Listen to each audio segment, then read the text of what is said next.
Hola, hola, buenos días, mis hermanos. Un domingo más con vosotros y amigos para presentar el mensaje de Jesús, nuestro Señor. Hoy el mensaje está relacionado, como no podía ser de otra manera, con la Navidad. Así que hay un pasaje de la palabra del Señor que se encuentra en Isaías capítulo 9, comenzando en el versículo 1 hasta el 7. Es una profecía del profeta Isaías 700 años antes de venir Jesús a la tierra. Así que él nos da una idea de lo que Jesús iba a hacer cuando llegara. Vamos a la lectura de la palabra de Dios. Dice así: mas no habrá siempre oscuridad para la que está ahora en angustia, tal como la aflicción que le vino en tiempo que livianamente tocaron la primera vez a la tierra de Zabulón y a la tierra de Neftalí, pues al fin llenará de gloria el camino del mar, de aquel lado del Jordán, en Galilea de los gentiles. El pueblo que andaba en tinieblas vio gran luz. Los que moraban en tierra de sombra de muerte, luz le resplandeció. Multiplicaste la gente y aumentaste la alegría. Se alegrarán delante de ti, como se alegran en la siega, como se gozan cuando reparten despojos. Porque tú quebraste su pesado yugo y la vara de su hombro, y el cetro de su opresor, como en el día de Madián. Porque todo calzado que lleva guerrero en el tumulto de la batalla, y todo manto revolcado en sangre será quemado pasto del fuego. Porque un niño nos es nacido, hijo nos es dado, y el principado sobre su hombro, y se llamará su nombre admirable, consejero, Dios fuerte, Padre eterno, príncipe de paz. Lo dilatado de su imperio, hablando de Jesús, y la paz no tendrán límite sobre el trono de David y sobre su reino, disponiéndolo y confirmándolo en juicio y en justicia desde ahora y para siempre. El celo del Señor de los ejércitos hará esto. Quiero hacer referencia a parte de la lectura que he leído, que dice así: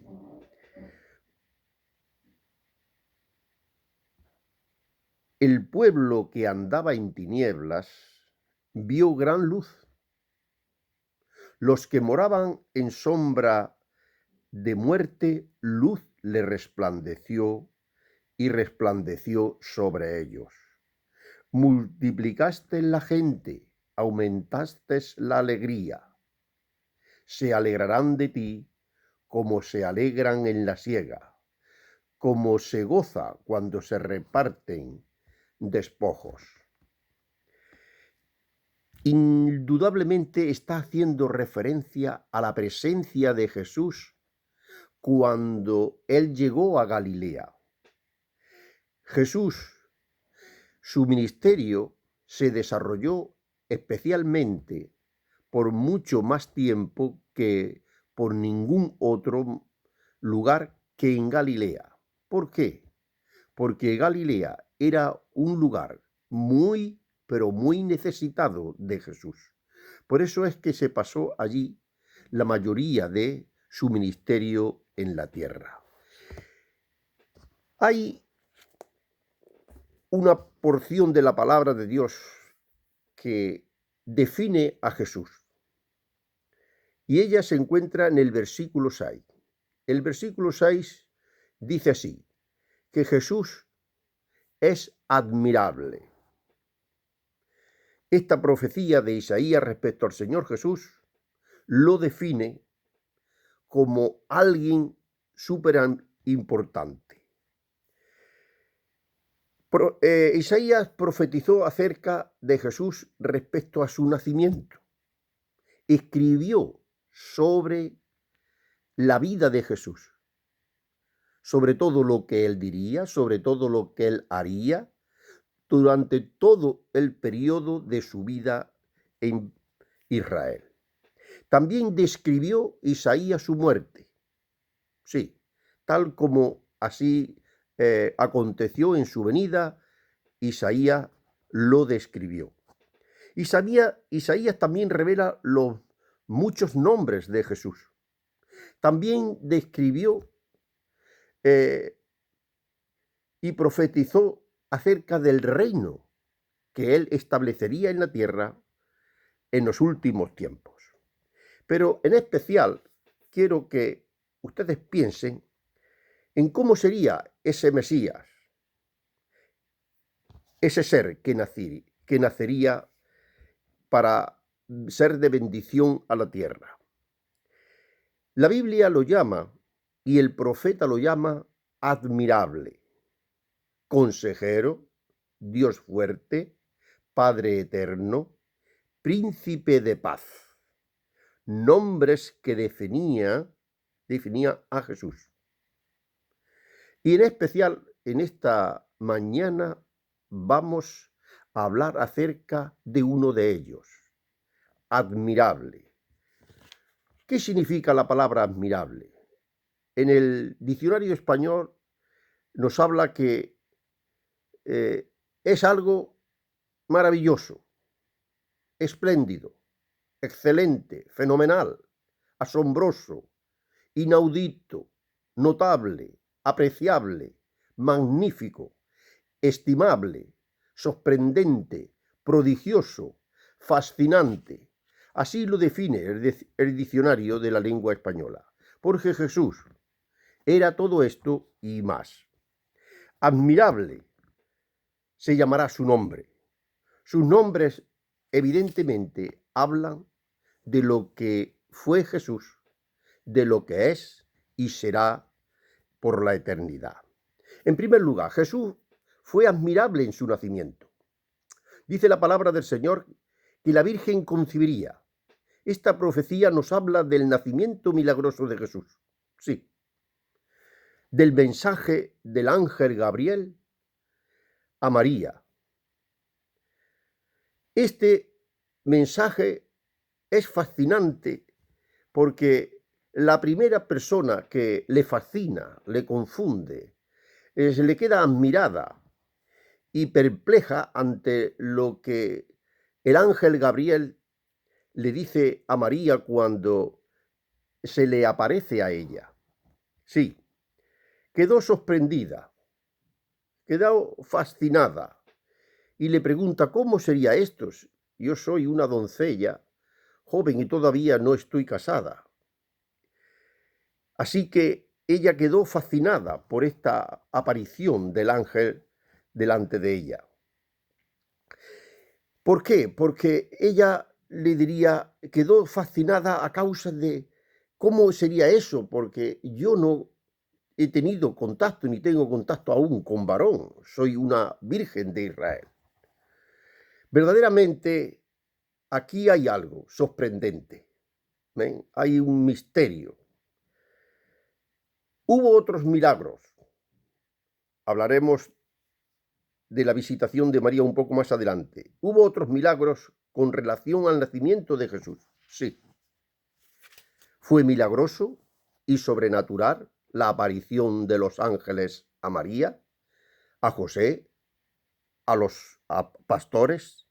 Fue milagroso el decreto ley que hace que María y José tengan que viajar 160 y tantos kilómetros a Israel. Fijaos en el estado que estaba María, tuvo que andar tantos kilómetros para cumplir la ley de ese decreto. Así que fue importantísimo y milagroso todo lo que estaba aconteciendo en esos días. Y en obediencia a ese decreto ley, José y María se ponen en camino hacia Belén, cumpliendo así, porque de otra manera no hubiese podido ser, cumplido lo que el profeta Miqueas había profetizado acerca de Jesús, que nacería en Belén. María y José y María iban a tener su hijo en Nazaret, como porque allí es donde realmente vivían. Pero gracias a que Dios movió el corazón de Augusto César para que la gente se propusieran y tomaran la decisión de empadronarse, hace que María y José vayan hasta Belén para allí poder tener el hijo, como así sucedió. Verdaderamente, todo lo que estaba ocurriendo en esos días fue verdaderamente milagroso. Jesús fue admirable en su vida, y muy admirable. Dice el profeta Isaías, también haciendo referencia a Jesús, que aquel varón que nacería sería como escondedero contra el viento, como refugio contra el turbión, como arroyos de agua en tierras de sequedales y como sombra de gran peñasco. El admirable niño en el pesebre ya no estaba en el pesebre, no. El nacimiento fue solamente una parte importante de los propósitos de Dios para el mundo. Ya no adoramos a un niño en un pesebre, ni siquiera en una cruz. Jesús no está allí, ni en la cruz, ni en el pesebre. Adoramos a Cristo sin pecado, que satisface a personas en crisis o sin crisis. Y hace honor a esta profecía de Isaías, Jesús cuando viene a la tierra, dándole cumplimiento en el pasado, dándole cumplimiento en el presente y dándole cumplimiento en el futuro. Jesús es, y lo define así el profeta Isaías en la palabra de Dios, como escondedero contra el viento huracanado del mal. Si usted ha pasado o ha sido de alguna manera azotado por un viento huracanado, se dará cuenta que no hay manera de luchar con él. Es un viento que nadie puede pararlo. Es insoportable. Se lleva adelante esos huracanes todo lo que encuentra a su paso. Muy bien, pues Jesús es así. Jesús no es así como el huracán. Jesús es como un escondedero contra el huracán. Cuando el hombre y la mujer acuden a él, Jesús los protegerá, los guardará, los levantará, los sostendrá y los cuidará para que el viento del mal no les haya afectado en absoluto. Jesús también es como el refugio contra el turbión. ¿Qué es el turbión? Es ese viento huracanado más el agua que se añade, haciendo insoportable, haciendo que la tierra se humedezca, se empape y las personas y todo se hunda. Es decir, es terrible, es más terrible todavía que ese viento huracanado. Pues Jesús es refugio también contra todo ese tipo de males. Puede ser que se añada al agua, pero Jesús te cuidará, te protegerá, te sostendrá en esos momentos difíciles en los cuales el mal es imparable. Pero para Jesús no hay nada imposible.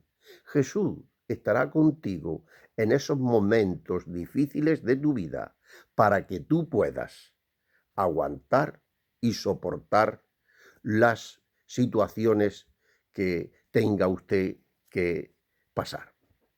Pero Jesús es más. Jesús es como arroyo de aguas en tierra seca. Sí, Jesús refresca, da placer a tu vida. Dice la palabra del Señor que el que a mí viene, no le echo fuera. Y Jesús nos dice que el que cree en mí, no tendrá sed jamás. Y el que a mí viene nunca tendrá hambre, dice él. Y el que cree en mí nunca tendrá sed. Jesús sacia tu vida. Sí, esos anhelos de vivir de las cosas del mundo nunca te llenarán. Nunca te darán satisfacción. Porque las cosas de este mundo no sacian. San Agustín dijo: oh Dios, tú nos has hecho para ti. Y no tendremos paz ni satisfacción en este mundo si no te hemos encontrado a ti. Así que nada te puede satisfacer, excepto Jesús. Jesús es lo que usted necesita, lo que necesita su corazón, su alma, anhelante de cosas. Cuando llega Jesús a ella estará satisfecha. Pero Jesús es más. Jesús es como sombra de peñasco en tierra calurosa. Maravillosamente, Jesús es eso, una sombra refrigerante, un descanso, un consuelo, una paz que usted necesita y todo ser humano necesita. Sin Jesús no tendrá descanso nuestra alma. Nuestra alma necesita el descanso de Dios, porque fuimos hechos para Dios. Nada puede darnos paz, nada puede darnos, ni nadie puede darnos descanso y gozo y alegría que necesitamos, si no está Jesús en su vida. Jesús quiere darte todo eso. La palabra de Dios lo afirma y Jesús mismo lo dijo. Porque Jesús dijo en su día: venid a mí, los que estáis trabajados y cargados, y yo os haré descansar. Esas son las promesas de Jesús. Y Jesús dará consuelo y alivio a tu alma. Jesús te sostendrá y te librará cuando sientas y usted se siente azotado de todas estas inclemencias que hemos hablado, sean físicas o espirituales. Sus promesas son fieles, sus promesas alivian, sus promesas al corazón da descanso. Usted se sentirá cansado, se sentirá descansado, y si está frustrado, Él le dará ilusión. Jesús fue también admirable, como nos dice la palabra de Dios en Isaías 53. Fue admirable en su muerte. Dice la palabra del Señor que todos morimos a causa del pecado, porque está establecido que los hombres mueran. Dios lo ha establecido así. Jesús nunca pecó. Sin embargo, murió. Jesús nació para morir. Usted que me escucha quizás esté pensando: pues verdaderamente yo he nacido para vivir. Jesús, que nunca pecó, nació para morir. La palabra del Señor nos enseña que Jesús fue herido por nuestras rebeliones, molido por nuestros pecados.